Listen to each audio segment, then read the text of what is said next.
Maayong buntag kaninyong tanan, Cebu!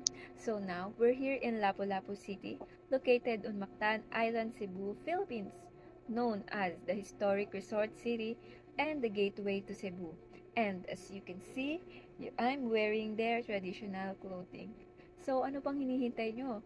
Join me in my travel vlog to see the wonder city of Lapu-Lapu City, Cebu. And now, we arrived here in Mactan Shrine, also known as Liberty Shrine or Lapu-Lapu Monument.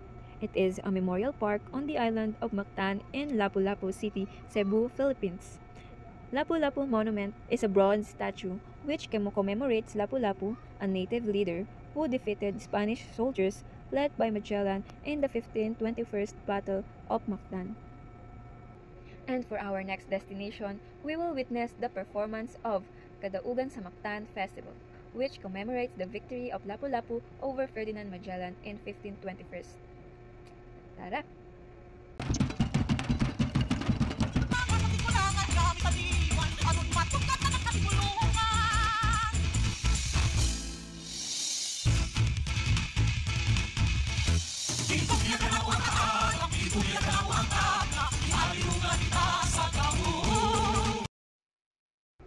The places here in Cebu is so nice, but when I do the travel vlog, oh, I feel hungry.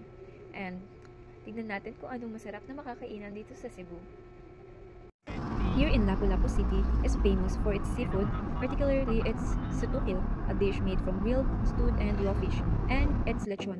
And while we're walking, we see a restaurant of sutukil, and its name is Mana.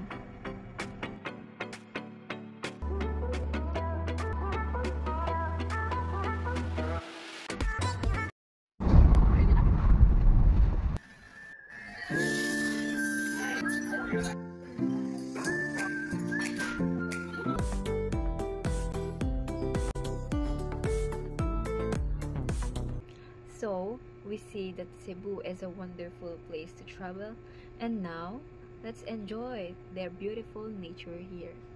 Magdadagat tayo!